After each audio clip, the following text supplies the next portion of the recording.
warahmatullahi wabarakatuh. Saya Ismiatun Wulandari, CGP Angkatan 10, SD Negeri Paku Jati 5, Kecamatan Paguyangan, Kabupaten Brebes. Saya di sini akan melaksanakan wawancara dengan kepala sekolah. Saya ditemani dengan Ibu Mamluatul Hidayah. Ya, Ibu, sebelumnya saya mau minta waktunya sebentar. Nggak apa-apa, Ibu? Nggak apa-apa. Iya, saya di sini ada tugas demonstrasi kontekstual modul 3.1. Di sini saya itu disuruh untuk mewawancarai dua kepala sekolah, di antaranya yaitu Ibu Mamluatul Hidayah. Siap nih, Bu? Iya, insya Allah. Nah, selama ini bagaimana Ibu dalam mengidentifikasi kasus-kasus yang merupakan dilema etika atau bujukan moral, Bu? Terima kasih. Cara mengidentifikasi kasus-kasus yang merupakan dilema etika atau bujukan moral yaitu dengan cara mempelajari dan menyimpulkan kasus yang terjadi. Selanjutnya, kesimpulan tersebut dapat digunakan sebagai bahan untuk menindaklanjuti pengambilan keputusan baik yang berkaitan dengan dilema etika maupun bujukan moral. Ya. Nah, kemudian selama ini bagaimana Ibu menjalankan pengambilan keputusan di sekolah Ibu, terutama untuk kasus-kasus di mana ada dua kepentingan yang sama-sama benar atau sama-sama mengandung nilai kebajikan, Bu? Di SD Paku Jati 5 ini, selama saya di sini dalam menghadapi suatu permasalahan yang mengandung dilema etika, cara penyelesaiannya yaitu dengan bermusyawarah dengan rekan-rekan guru atau dengan pihak-pihak yang bersangkutan dengan masalah tersebut, kemudian dengan mengikuti peraturan yang ada. Dengan mengikuti peraturan yang ada, ya, Bu? Yeah. Oke, kemudian nih, langkah-langkah atau prosedur seperti apa yang biasa Ibu lakukan selama ini, Bu? Untuk prosedurnya yaitu ataupun langkah-langkahnya yang digunakan untuk menyelesaikan masalah yaitu dengan bermusyawarah dengan semua pihak, harus berkolaborasi agar masalah dapat diselesaikan dengan baik. Agar masalah dapat diselesaikan dengan baik, ya, Bu, ya? Oke. Kemudian hal-hal apa saja nih, Bu, yang selama ini Ibu anggap efektif dalam pengambilan keputusan pada kasus-kasus dilema etika, Bu? Untuk hal yang penting paling efektif adalah mengikuti semua peraturan yang berlaku di sekolah, Bu Ismi. Ya, di sekolah, ya, Bu, ya. Yeah. Kemudian hal-hal apa saja? Apakah Anda memiliki, maaf, Bu, hal-hal apa saja yang selama ini merupakan tantangan, sebuah tantangan dalam pengambilan keputusan pada kasus-kasus dilema etika? Ada tantangan yang dihadapi tersebut. Yang pertama adalah faktor dari diri sendiri, kemudian perlunya ketegasan dan mengambil keputusan dari suatu masalah. Tegas bukan berarti saklek, namun tegas di sini adalah disiplin agar sebuah masalah dapat diselesaikan dengan bijak dan tidak ada perselisihan. Oke, baik. Intinya itu berarti disiplin, ya, Bu, ya. Disiplin bukan berarti saklek, gitu, ya, Bu, ya. Oke. Nah, kemudian apakah Ibu ini memiliki sebuah tata kala atau jadwal tertentu dalam sebuah penyelesaian kasus dilema etika? Apakah Ibu itu langsung menyelesaikan di tempat atau memiliki sebuah jadwal untuk menyelesaikannya, atau prosedur seperti apa nih yang akan Ibu jalankan? Di sekolah kami yaitu di SD Paku Jati 5, ketika memutuskan suatu permasalahan, saya mengatakan bila secara langsung maupun secara terjadwal tergantung situasi berat atau tidaknya suatu masalah tersebut. Oke, berarti tergantung situasi masalahnya, ya, Bu. Misalkan berat atau ringan, seperti itu, ya, Bu, ya. Oke.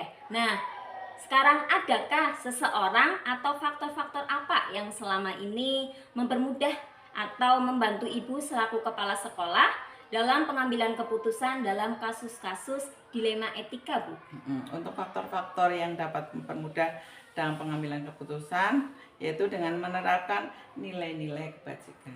Dalam menerapkan nilai-nilai kebajikan atau nilai kebaikan seperti itu ya Bu ya Bu ya. Oke. Nah, dari semua hal yang telah disampaikan, pembelajaran apa yang dapat Ibu petik dari pengalaman Ibu dalam pengambilan keputusan dilema tersebut, Bu? Untuk pembelajaran yang dapat kami ambil yaitu dalam mengambil keputusan, yaitu memutuskan suatu permasalahan dengan hati yang tenang, sabar, dan tidak terburu-buru, serta bisa mengendalikan amarah atau emosi. Intinya santai dulu ya Bu ya, santai sejenak supaya pengambilannya itu dapat sesuai, tidak rusak-rusuk. Iya betul, tidak rusak-rusuk. Baik Ibu, terima kasih atas waktunya yang diberikan kepada saya. Kurang lebihnya saya mohon maaf nih Bu. Terima kasih Bu.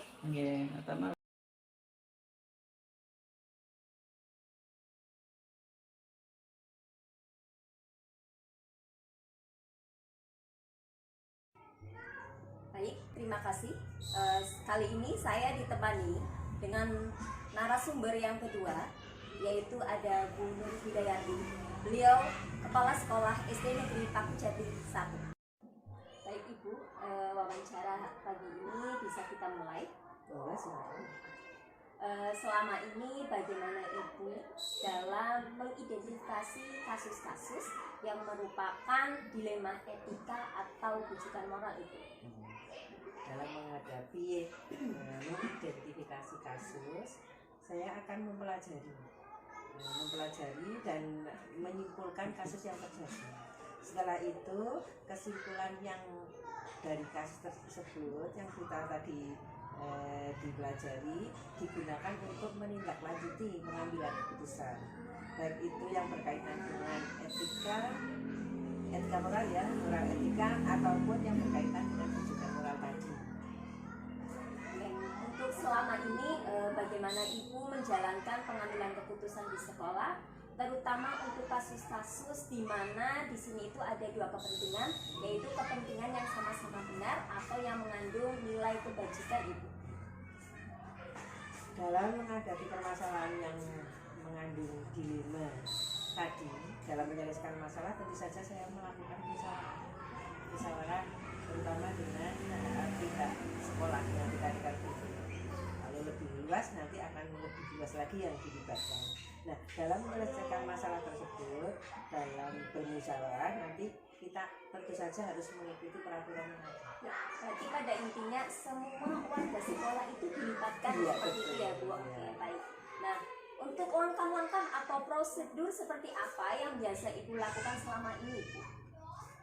Untuk langkah-langkahnya, jika permasalahan itu berat atau umum sifatnya, tentu saja kita akan melibatkan lebih luas anggota di sekolah atau komite. Tapi kalau permasalahannya atau kasusnya kecil, kita hanya membutuhkan kepada yang bersangkutan untuk masukan, pembinaan dan sebagainya di luar kepala sekolah.